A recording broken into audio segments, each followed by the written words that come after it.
Oi, oi, gente! Bem-vindos a mais um episódio do podcast do Pedrão. E hoje a gente está aqui com uma presença ilustre que vocês vão adorar nesse episódio de hoje.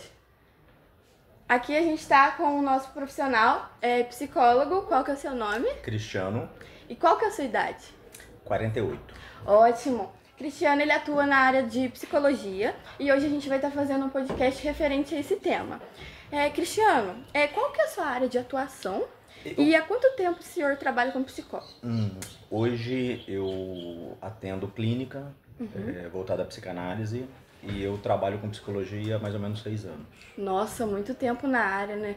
O senhor já atendeu muitos clientes nesse período de tempo, né? Variedade. Bastante. Bastante. Qual que são, tipo, os maiores impactos que o senhor já passou nessa carreira de psicologia? O que o senhor já aprendeu atendendo cada tipo de cliente diferente? Nesse período de tempo atendendo, muitos anos, né? 6 anos. O que o senhor aprendeu com a área de psicologia?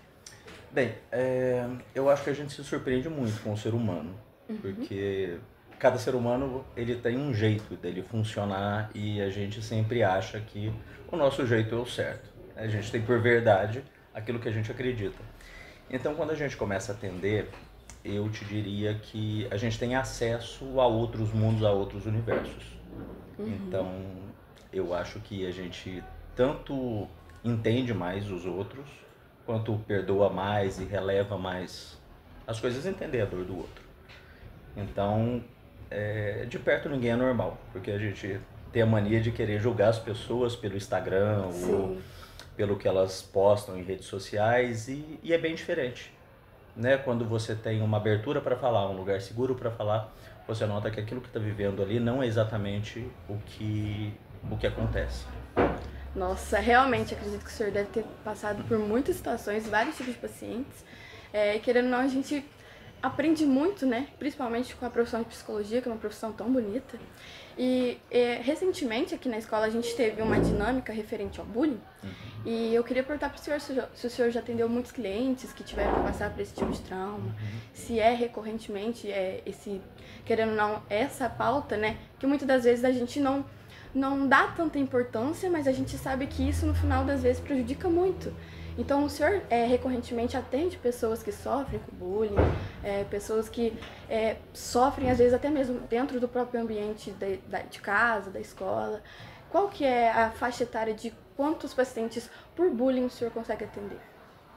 Bem, como não atender, né? Digamos assim, a faixa etária ela vai depender porque hoje se fala muito em bullying no ambiente cibernético e no ambiente escolar. Então a gente pode colocar aí entre 9 e 18 anos, seria a idade mais frequente do bullying. É importante a gente caracterizar o que é bullying, porque a gente tem duas correntes. A gente tem uma corrente que trata ele com uma seriedade excessiva, eu acredito, por falar que tudo é bullying, né? Qualquer crítica, qualquer brincadeira se torna bullying. E a gente tem outra faixa que diz que bullying não existe, que é tudo mimimi. Então, nenhum desses dois polos ele está necessariamente correto. Então, o que caracteriza o bullying? Ele tem que ser sistemático, ele tem que acontecer com recorrência, ele tem que ser de forma intensa, ele tem que ser insistente e ele tem que ter uma abrangência. Então, assim, não existe, por exemplo, bullying em, de repente, eu fazer uma crítica a um trabalho que você fez. Você me entregou um trabalho, eu falei, não tá bom esse trabalho aqui por causa disso, acho que você não se empenhou, acho que você foi meio preguiçosa nisso aqui e tal. Isso é uma crítica. O bullying ele vai passar por uma arena. Então você tem que ter um alvo, você tem que ter um autor, você tem que ter espectadores para assistir aquilo. Então, dentro desse conjunto é que o bullying se instala. E ele acontece mais nessa idade escolar que eu te falei, porque é onde estão os maiores, digamos assim, eu vou chamar de dano, na falta de uma palavra melhor. Porque pensa o ser humano, desde que ele nasce até a vida adulta ou a terceira idade. Quanto mais perto você está da infância, mais grave ou mais pesados são os acontecimentos na psique humana. Então, alguma coisa que acontece com você quando você é muito novo e você não tem condição de entender, aquilo ali vai ter um peso muito maior do que alguma coisa que acontece com 30, 40, 50 anos. Então, você pensa no momento de você formar a sua personalidade, no momento de você gerar a sua identidade, que é um momento de adolescência muito importante, de muitas mudanças, você começa a ser questionado sobre quem você é e onde você deveria estar. Que são duas perguntas importantíssimas para o ser humano. Né? Todo mundo se pergunta quem eu sou e qual que é o meu lugar no mundo. Sim. E o bullying geralmente ataca essas duas coisas. Quem você é, por alguma característica, por alguma diferença, ou simplesmente por inveja ou alguém que resolveu pegar no pé, e te desqualifica dentro do seu grupo, para que essa plateia, né, bem ou mal, ela faça parte disso. Às vezes a plateia é até involuntária, mas de todo jeito ela faz parte disso. Sim. Encaminhando isso que o senhor falou, que a faixa etária que você atende de pessoas que sofrem por bullying de 9 a 18 anos, muitas das vezes os pais não percebem, os professores, mas eles às vezes não percebem porque não querem ver, né? Porque muitas das vezes a criança tá ali, ela tá se gesticulando, ela tá querendo mostrar que ela tá sofrendo alguma coisa na escola, ou às vezes em casa, ou às vezes em qualquer lugar. O que você acha que é um dos principais motivos, sinais de que as crianças podem estar sofrendo bullying, os adolescentes, sinais que eles podem fazer que para a mãe ou para o pai pode ser algo comum, mas não é algo normal? Eu acredito que tendo o sinal nunca vai ser comum ou normal.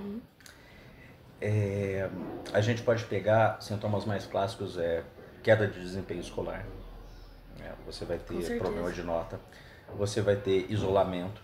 Sim. Então aquela criança ou aquele adolescente fica mais no quarto, não querer sair, não aceitar convites, chegou para a hora de ir para o lugar onde está sofrendo bullying, geralmente escola, não quer ir, ou começa a ficar com aquelas doenças, né? Hoje eu tô com dor de cabeça, eu tô passando mal, hoje eu não quero ir. Então essa atenção é importante e sei que crianças e adolescentes não vão concordar muito com isso, a gente está num podcast dentro do ambiente escolar, mas algum nível de monitoramento de dispositivo de celular é necessário. Sim. Não dá para deixar completamente solto pelos riscos, não só de bullying, mas de todos os riscos que a gente tem hoje. Sim, porque querendo ou não, na internet você assiste qualquer tipo de coisa. Então lá podem ter comentários positivos e negativos. Então na internet, muito do que às vezes as crianças aprendem, que a gente fica, da onde você aprendeu isso? Não sei de onde você tirou isso. Então muitas das vezes elas aprendem xingamentos, começam a se comparar muito, né? Questão de comparação. É uma coisa que hoje em dia é uma pauta que, assim, qualquer pessoa tem. E é uma coisa que, querendo ou não, a terapia ajuda muito, né? Fazer, querendo ou não, você passar na psicóloga e tentar entender do porquê que você tá se sentindo assim, por que você se compara tanto. Então, querendo ou não, o bullying, ele é uma coisa que ele reflete no futuro da gente, né? No caso, que o senhor falou de 9 a 18 anos, a faixa etária de 9 anos é bem cedo, né? Pra tá sofrendo esse tipo de coisa e acredito que seja muito triste mesmo. E nesse fator de toda a psicologia, que é uma área muito ampla, né? Muito gigante, o senhor acha que o bullying é uma das pautas principais das pessoas estarem passando por terapia hoje? Eu acredito que tenha boa parte. Você falou de 9 anos ser cedo. Bullying, o nome bullying é uma novidade, mas o fenômeno não é. Sempre existiu bullying de irmãos mais velhos para irmãos mais novos, sim, primos. Geralmente ele tem uma cadeia hierárquica, né? Sempre quem chega ali, quem é visto como mais fraco, é o alvo.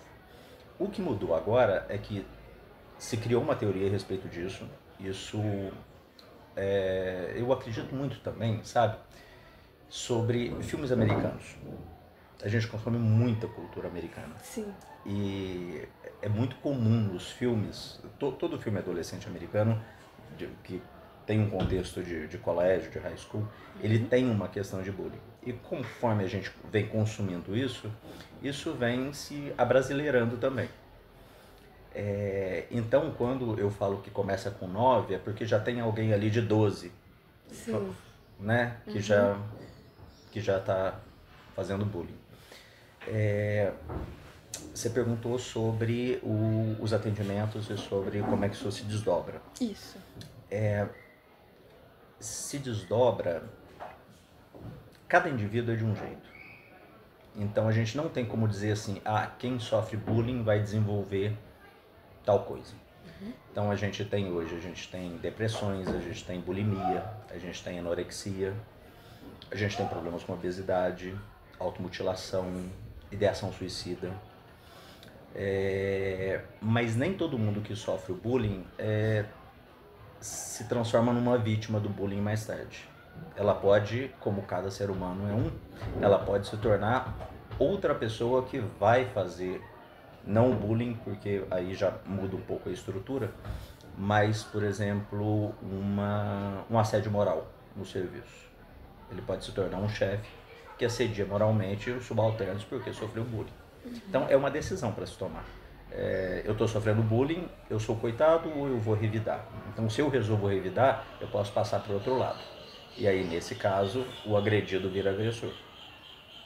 Então, você acha que, por exemplo, a pessoa que está ali cometendo o ato do bullying, fazendo o bullying com a pessoa, talvez seja um trauma para que ela desconte nos outros, ou às vezes realmente pode ser só por maldade. Mas na maioria dos casos, às vezes passa por algo em casa e desconta no outro. O que o senhor acha? Tem uma estrutura na psicanálise que ela realmente, vamos dizer assim, tem uma satisfação em fazer mal para o outro. Então, existe uma patologia, uma estrutura que se encaixaria no que a gente tem como modelo de mal. Né? O cara é ruim para fazer isso. Mas eu penso que isso seja a minoria. A maioria tem alguma questão interna também. Quem geralmente faz o bullying é na intenção de usar de degrau para subir. Sim. Também. Então a gente pensa assim, quem está fazendo bullying não tem problema, está só pegando no pé mesmo, e aquela pessoa que está sofrendo bullying é a vítima. Mas geralmente quem faz o bullying é tão vítima quanto aquele que recebe o bullying. Só que quem está fazendo tem uma facilidade de identificar uma fraqueza ali, e ao identificar a fraqueza e levar todos aqueles espectadores para aquela situação com ele tira o foco do próprio sentimento de insuficiência. Então vamos supor que ele acredita que ele não é capaz do ponto de vista de desempenho escolar, ou que não é muito inteligente. Então ele tende a projetar isso em alguém que ele vê como alvo mais fraco, e aí esse foco sai dele.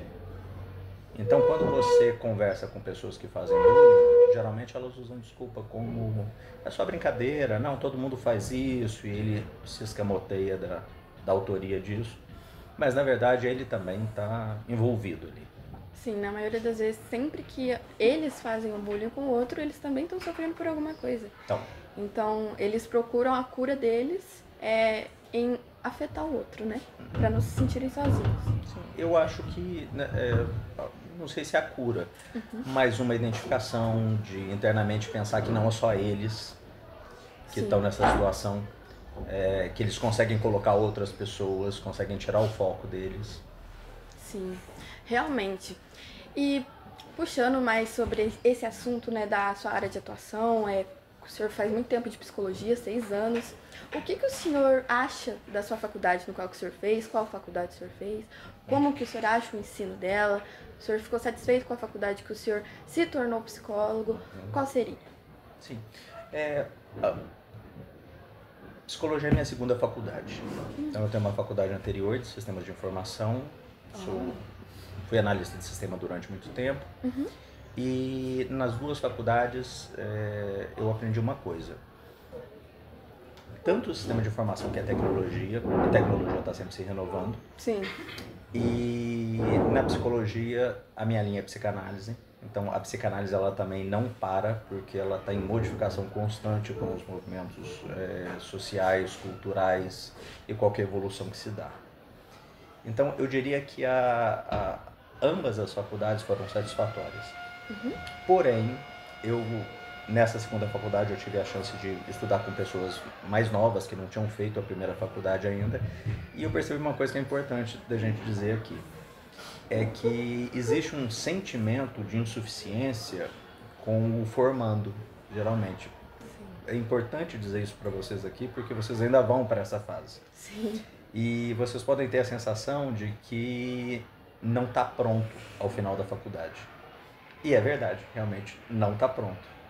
Então, é um leque que se abre com várias abordagens, no caso da psicologia, e você vai ter contato com cada uma delas e ter alguma experiência prática. E dali em diante você vai escolher um caminho e aí você vai se especializar naquele caminho. Então, eu acho importante que isso seja já dito, porque é muito grande o número de pessoas que falam assim, poxa, eu não estou satisfeito com a minha faculdade, eu não aprendi o que eu acho que eu deveria sair, não estou me sentindo pronto. Então isso é totalmente normal, natural e eu acho bom que seja assim. Porque senão, imagina, a pessoa faz 4, 5 anos de faculdade e ela sai com a mesma formação de um profissional de 15, de 20 anos, não faz sentido. Sim, tudo tem que começar devagarzinho, né? Só que principalmente a gente que está no terceiro ano, é uma cobrança muito grande, questão de faculdade, de ficar na dúvida de qual curso fazer, qual faculdade fazer. Então, quando você já está dentro da faculdade e você percebe que toda aquela ansiedade passou porque você está fazendo a faculdade que você quer, é realmente encantador, mas a autocobrança é sempre maior. A gente dentro da faculdade já satisfeito, nossa, eu tô fazendo a faculdade que eu sempre sonhei, mas será que é isso mesmo que eu quero? Então, querendo ou não, é sempre uma pauta muito importante e que a gente sempre tem que se autocobrar. Eu acredito que até mesmo você que depois de formado, às vezes que pensa, nossa, eu poderia ter feito isso melhor, eu poderia ter feito isso melhor. Então, é sempre uma autocobrança contínua. Então, a gente não pode desistir no meio do caminho daquilo que a gente sonha, né? Então, eu acho que a faculdade é uma pauta que, assim, a gente sempre pensa, mas é uma coisa que vai dar retorno. Então, a gente está fazendo um curso, uma faculdade que a gente sempre sonha, é uma coisa que não tem preço.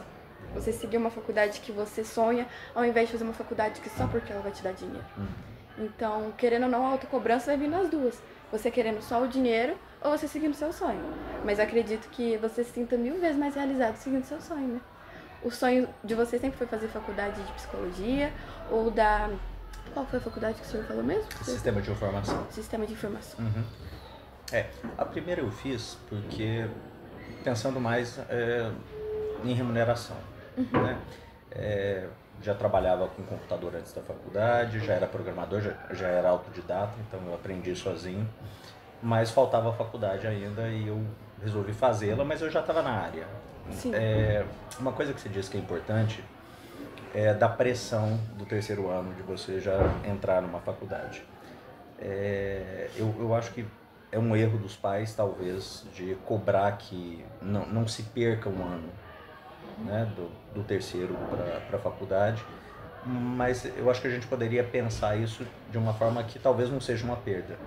Quando você está indeciso, você vai precisar de um tempo ainda para você elaborar aquilo e talvez você acerte melhor na faculdade, esperando um tempo para entrar. Outra coisa que eu acho importante é a gente deixar mais leve porque tem pessoas, e não é dessas pessoas que eu estou dizendo, que elas trocam de faculdade e elas nunca formam.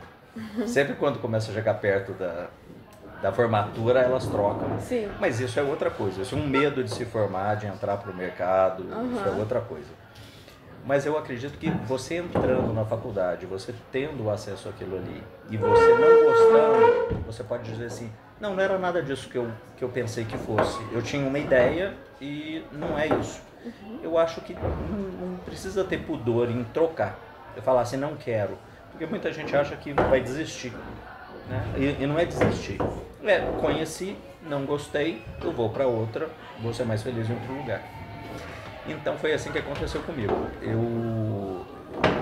Eu trabalhei muito tempo com a parte técnica de análise e arquitetura de software e teve um momento da minha vida em que eu comecei a fazer alguns cursos relacionados a humanas, de programação neurolinguística, que não tem e não tem a ver com a psicologia.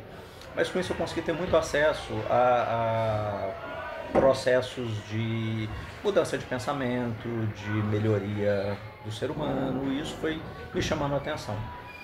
E aí surgiu a oportunidade de eu pensar, poxa, poderia ser uma segunda profissão para mim, como hoje é, e hoje já está virando a primeira, porque eu estou saindo da área técnica, e foi muito bom. E isso cabe dentro do que eu te disse, de, poxa, eu tenho que acertar a faculdade de cara. Eu posso fazer um ano de faculdade e depois querer trocar? Pode. Eu posso terminar a faculdade e depois querer fazer outra? Pode. Pode trabalhar na área durante muito tempo e depois trocar a sua profissão? Também pode. Então, quando você fala dessa pressão pela faculdade, eu sinto isso de... não tem que ser assim. Né? Se cobra muito, o mundo hoje cobra muito. Sim. E de forma errada. Porque assim, com pressa a gente escolhe errado. Com pressa a gente realmente escolhe errado. E isso que você falou da pressão é realmente algo que a gente às vezes fica cego, né? Tipo, eu preciso realmente acertar a faculdade que eu quero fazer. Eu realmente preciso passar de cara na faculdade, eu preciso gostar daquela faculdade. Mas às vezes eu não gostei.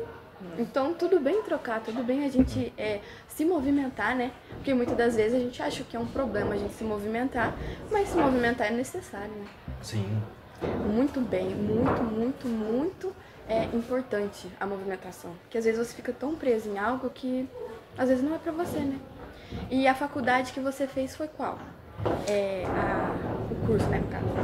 Isso. Eu fiz primeiro um Unis, depois eu transferi para a FASECA, para Sistema de Informação. No Unis foi Ciência da Computação. Comecei, mas aí, outra mudança. Eu tive que trocar dentro do mesmo curso de tecnologia, então eu comecei e eu tive que mudar. E aí, na época, foi por fatores financeiros. Sim. O Unis, o valor era muito mais alto, eu fiz um ano, mas aí eu comecei a me apertar. E na FASECA eu tinha conseguido uma bolsa. Nossa. Então, como os cursos eram parecidos, eu mudei de Ciência da Computação para Sistema de Informação. E o meu curso de Psicologia foi na Unifenas, aqui em Varginha. Na Unifenas mesmo. Unifenas. E o que o senhor acha da estrutura das faculdades daqui de Varginha? Acha que tá tudo muito bem, profissionais bons, tudo certinho? Certo. É muito importante, eu acho que o principal da faculdade são os professores. A estrutura, vou falar da Unifenas que eu conheço aqui, a estrutura da Unifenas é muito boa.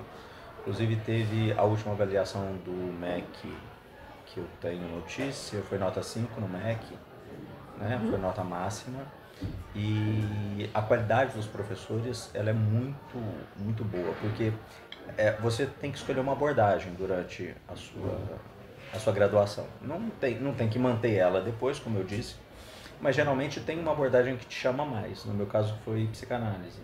Então, assim, você ter um professor voltado à psicanálise, especializado em psicanálise, que você possa ter como orientador, como supervisor, é essencial.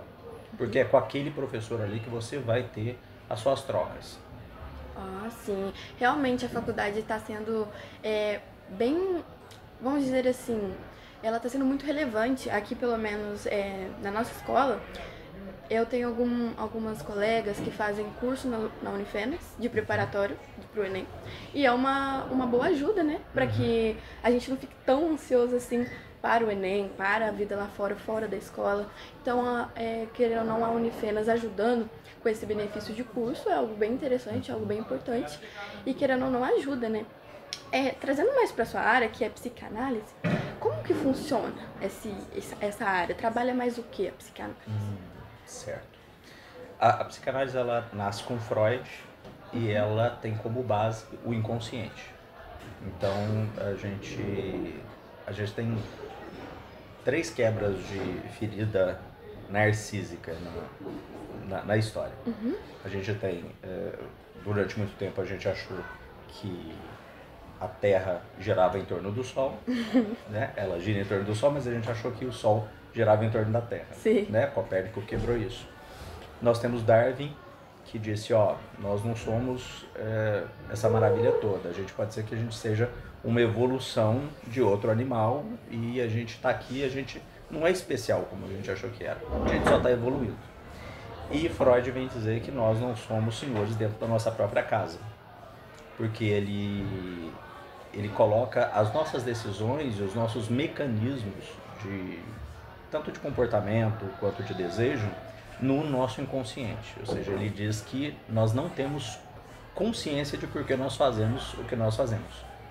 Então, a psicanálise ela nasce dessa forma. A principal diferença entre as outras abordagens que são estudadas, eu te diria que é essa questão de você não ter domínio total sobre você. E Freud propõe a cura é uma palavra ruim, mas assim, o desenvolvimento pela fala. Então, conforme você vai falando em terapia, você vai sendo submetido ao processo de análise, você vai dizendo coisas que você não pensou em dizer. A gente chama isso de livre associação. Então, conforme eu estou falando com você, vão passando coisas pela minha cabeça e eu vou cometendo pequenas falhas, pequenos erros. Como no começo, quando eu falei de Copérnico, eu troquei a Terra e o Sol. Então, isso foi um lapso. Esse lapso, ele é importante para a psicanálise. Ou seja, por que o seu inconsciente, ele te colocou para dizer isso? E aí, através desses pedaços de inconsciente que vão vindo, a gente vai trazendo parte disso para o consciente e a gente vai entendendo o funcionamento da pessoa. Nossa, e ela também vai se ouvindo. Então, na verdade, mais importante do que o analista ouvir é o próprio paciente se ouvir e entender, ter curiosidade sobre si. De falar assim, por que eu disse isso? Né? De onde é que saiu isso que eu disse? E acontecem várias coisas muito interessantes em sessão, né? De trocas de palavras, de construções de frases muito estranhas para a pessoa, que ela fala, não, eu errei. Não, você não errou. É exatamente isso que você queria dizer e a gente vai trabalhar em torno disso. E a função do analista é como sabe trilho de trem, quando você troca o caminho do trem? Conforme isso vai acontecendo, você vai ouvindo a pessoa, você vai levando ela para aquilo que ela disse. Então você diz alguma coisa que não é próprio seu ou que é muito estranho para você, e aí eu te peço para continuar nessa linha do estranho. E aí a gente vai construindo isso. É um processo lento, ele tem um tempo de maturação.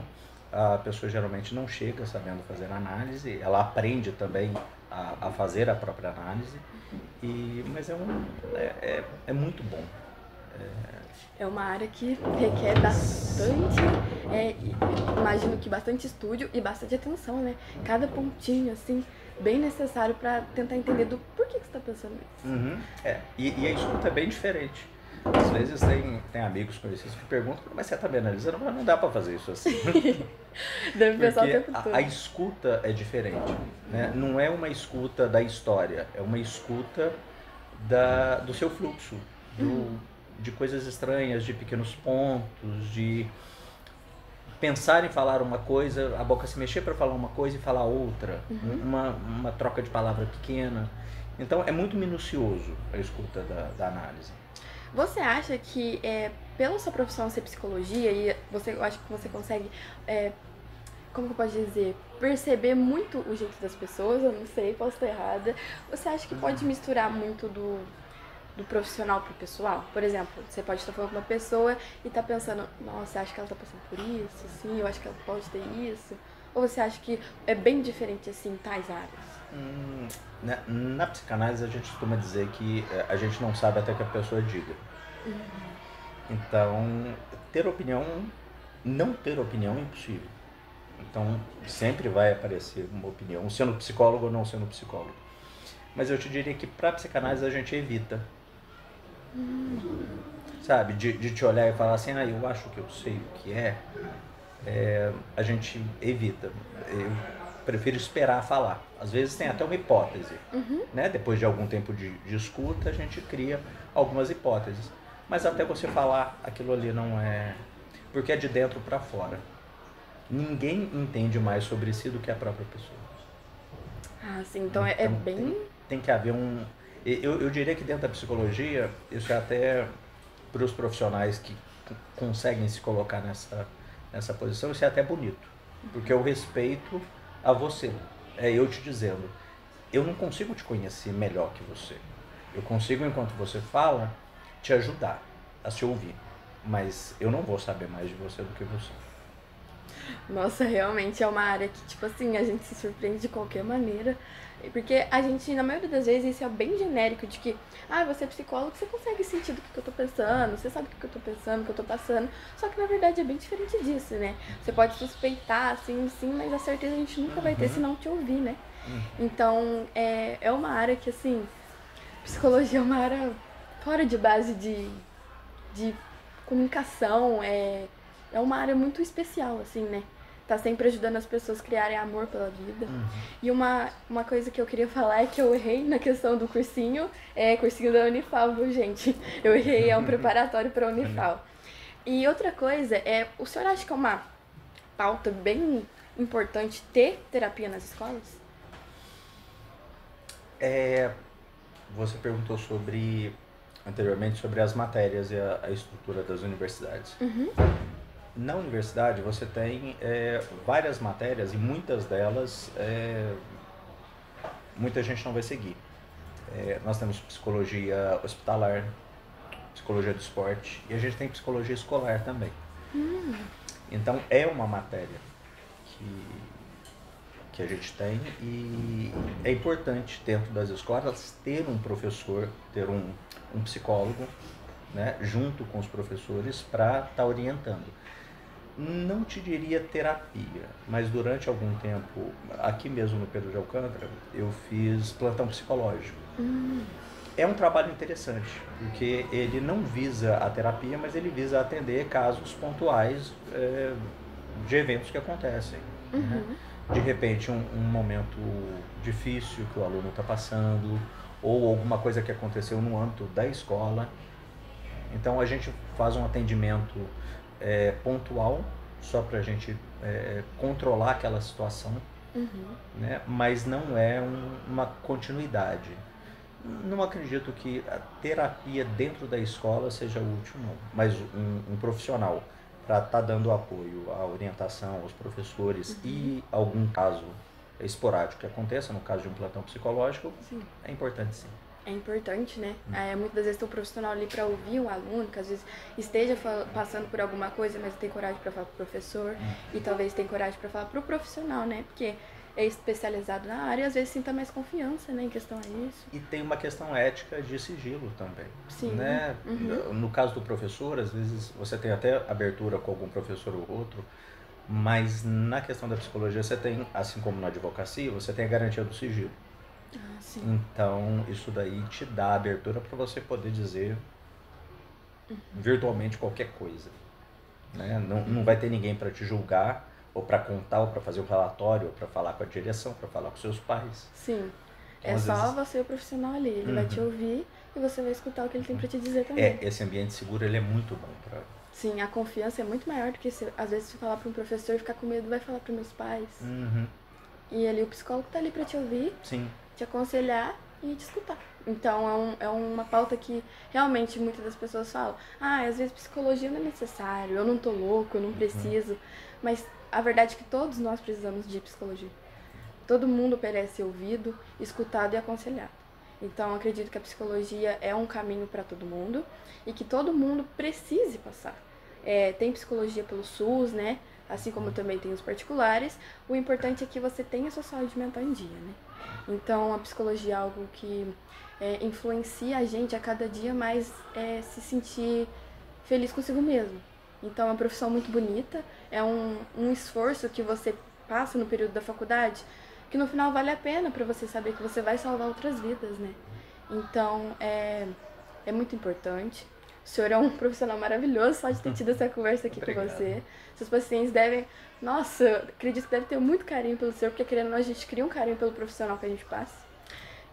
Eu, por exemplo, eu fiz terapia por muito tempo e eu tive um carinho imenso pela minha psicóloga. Ela era maravilhosa. Isso é fundamental. Sim. Criar um vínculo com o seu profissional, né? Criar uma intimidade no qual você não se sinta reprimido do que você vai falar. Então, psicologia é importante, salva vidas. E eu queria agradecer ao senhor pela presença de hoje. Eu que agradeço. Foi um episódio maravilhoso, uma conversa ótima, fluiu, tudo que a gente precisava. E eu acho que teriam que existir mais profissionais como você. Muito obrigado. Sabe explicar, sabe dizer pra gente o que eu te perguntei, você soube falar tudo. Então é uma coisa que a gente precisa cada dia aprender mais, né? Questão de não se sentir reprimido com faculdade, não ficar calado quando você está sofrendo bullying ou sofrendo algum parâmetro que às vezes a gente fala, não posso falar. Não, você deve falar, você precisa conversar. Então, muito obrigada pelo episódio de hoje, foi um prazer. Agradeço. E foi isso, gente. Muito obrigada pelo episódio de hoje.